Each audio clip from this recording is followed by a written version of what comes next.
Hantu-hantu di Indonesia memiliki berbagai cerita dan asal-usul yang berbeda-beda, seringkali terkait dengan cerita rakyat dan kepercayaan lokal di berbagai daerah. Berikut ini adalah pembahasan mengenai tempat asal dari kemunculan hantu yang terkenal di Indonesia.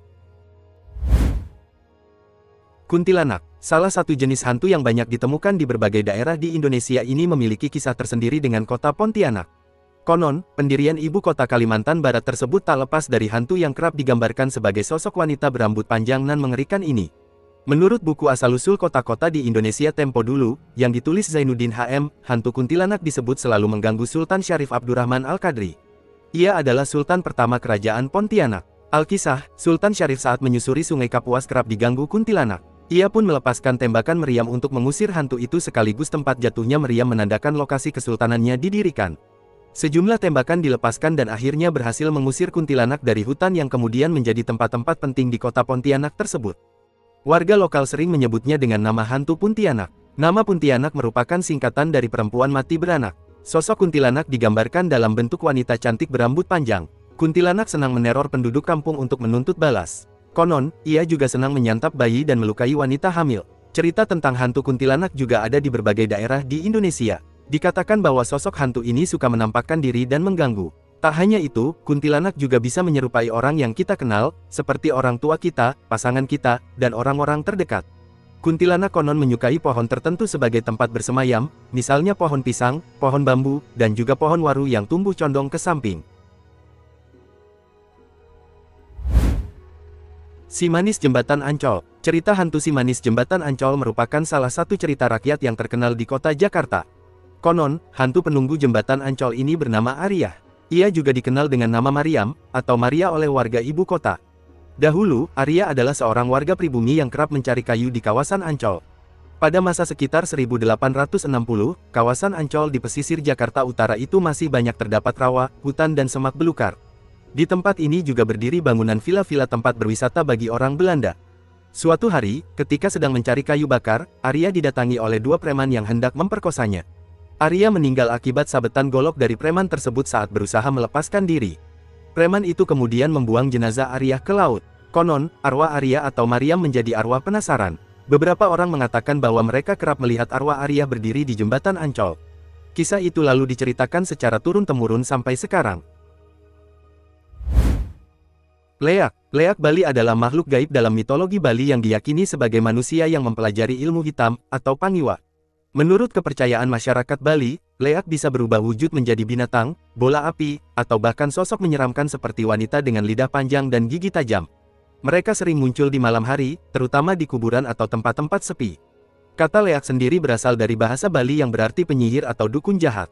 Namun, tidak semua leak dianggap jahat. Ada yang percaya bahwa beberapa leak menggunakan ilmunya untuk kebaikan, meskipun cerita tentang leak jahat lebih sering terdengar. Leak diyakini menggunakan ilmu hitam untuk berbagai tujuan, termasuk mencari tumbal berupa organ tubuh manusia, terutama wanita hamil, dan melakukan ritual magis. Cerita leak sering dikaitkan dengan calon arang, seorang tokoh wanita sakti dalam legenda Bali yang memiliki ilmu pengleakan dan mendatangkan malapetaka. Masyarakat Bali melakukan berbagai ritual dan tindakan untuk melindungi diri dari ancaman leak, seperti menggunakan sesajen, menjaga kesucian rumah, dan mengikuti ajaran agama. Leak juga memiliki sisi simbolis dalam kebudayaan Bali, bisa dipandang sebagai penjaga keseimbangan alam semesta atau pelaksana hukuman kosmis. Wewe Gombel. Wewe Gombel atau juga disebut Nenek Gombel, adalah sebuah cerita hantu yang populer dalam tradisi Jawa. Ia adalah hantu yang suka menculik anak-anak, tapi tidak melukainya. Konon, anak yang diculik biasanya anak-anak yang ditelantarkan dan diabaikan oleh orang tuanya. Wewe Gombel akan mengembalikan anaknya jika orang tua dan warga berkeliling dan membunyikan bunyi-bunyian dari peralatan dapur. Alkisah, Wewe Gombel adalah roh seorang perempuan yang meninggal bunuh diri lantaran dikejar warga karena membunuh suaminya. Ia tega menghabisi suaminya karena berselingkuh dengan wanita lain. Sang suami selingkuh karena istrinya itu tidak bisa memberikan keturunan. Sebelum meninggal, perempuan itu gila dan hidup menggelandang. Versi lainnya menyebut, Wewe Gombel berasal dari bukit daerah Gombel di sekitar Semarang. Di sana, konon merupakan tempat pembantaian era kolonial sehingga menjadi angker. Sundel Bolong. Kisah Sundel Bolong adalah mitos hantu perempuan dari Indonesia yang terkenal. Ia digambarkan sebagai wanita cantik berambut panjang dan bergaun putih, dengan ciri khas lubang di punggungnya yang sering dikaitkan dengan proses melahirkan yang tragis. Sundel bolong diyakini sebagai arwah penasaran dari wanita yang meninggal secara tidak wajar, seperti diperkosa dan kemudian melahirkan di dalam kubur. Banyak yang menyangka bahwa sundel bolong sama dengan kuntilanak, karena dalam mitosnya, keduanya digambarkan sama-sama berambut panjang dan mengenakan gaun putih. Hal yang membedakan antara penggambaran sundel bolong dengan kuntilanak, adalah punggungnya yang bolong atau berlubang. Mitos hantu sundel bolong juga telah menjadi mitos yang umum di Malaysia setelah dibawa oleh imigran-imigran dari Nusantara. Dalam mitos Nusantara, hantu sundel bolong adalah arwah penasaran dari wanita yang mati karena diperkosa dan kemudian melahirkan anaknya di dalam kubur.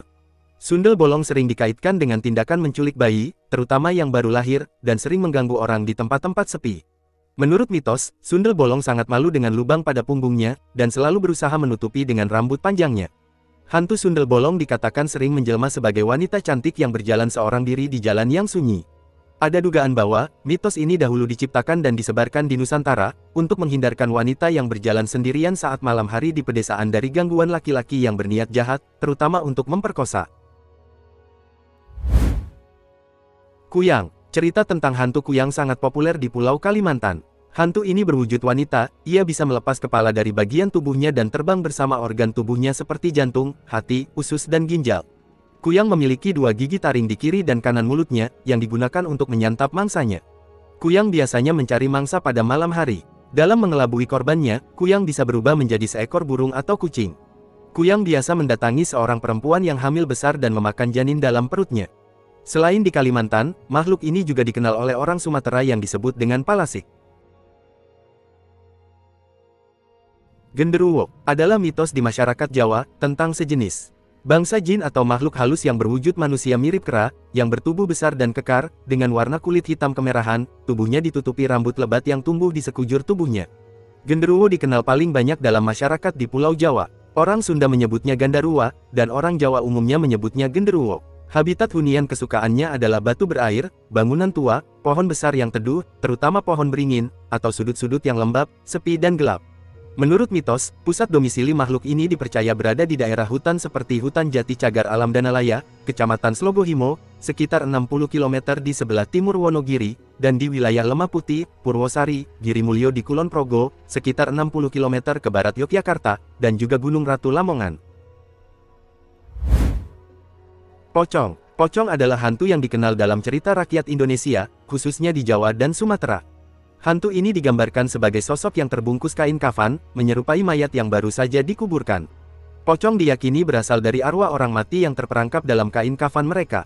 Setelah 40 hari kematian, jiwa orang yang meninggal diyakini masih tinggal di bumi.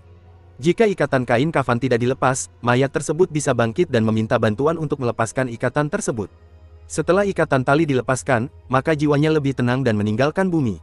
Pocong digambarkan memiliki wajah gosong dengan mata merah menyala. Ada mitos yang menyebutkan bahwa kemunculan pocong dimulai dari asap di kuburan yang membentuk siluet, lalu berubah bentuk menjadi wujud pocong. Meskipun sering digambarkan melompat-lompat saat hendak berpindah tempat, ada juga cerita yang mengatakan pocong bergerak dengan cara melayang atau berguling. Dikisahkan, pocong sering muncul di bawah pohon pisang dan bangunan tua. Versi lainnya menyatakan, pocong berwajah putih pucat rata, dan ada lubang mata berongga atau tertutup kapas. Mayoritas percaya bahwa hantu pocong hadir sebagai bentuk protes karena terlupa membuka ikatan kain kafan sebelum ditutup kuburnya. Dalam konteks hukum tradisional, sumpah pocong sering digunakan sebagai sumpah pembuktian, dan ada konsekuensi bagi mereka yang bersumpah palsu. Ada juga cerita tentang pocong gundul, yang merupakan pocong yang dulunya seorang dukun sakti yang mengabdikan diri pada ilmu hitam. Suster Ngesot. Hantu ini dipercaya berasal dari cerita rumah sakit di Jakarta, atau panti jompo di Jawa Barat, yang diceritakan sebagai hantu suster dengan kaki yang terluka. Berbeda dengan hantu-hantu lainnya, Suster Ngesot termasuk cerita hantu yang cukup baru. Beberapa orang percaya, hantu suster ini berasal dari salah satu rumah sakit milik pemerintah di kota Jakarta. Awalnya, ada suster di rumah sakit kenamaan tersebut yang meninggal tidak wajar. Suster itu kabarnya diperkosa oleh seorang dokter. Kakinya dimutilasi dan dikubur di ruang laboratorium. Versi lain menyebut, Suster Ngesot berasal dari sebuah panti jompo di Jawa Barat. Suster yang berdarah Belanda ini memiliki ilmu hitam. Ia lantas membunuh semua penghuni di panti jompo itu karena dendam tertentu. Masyarakat sekitar merasa tak terima, lalu menghakiminya dan memukuli kaki suster tersebut hingga remuk.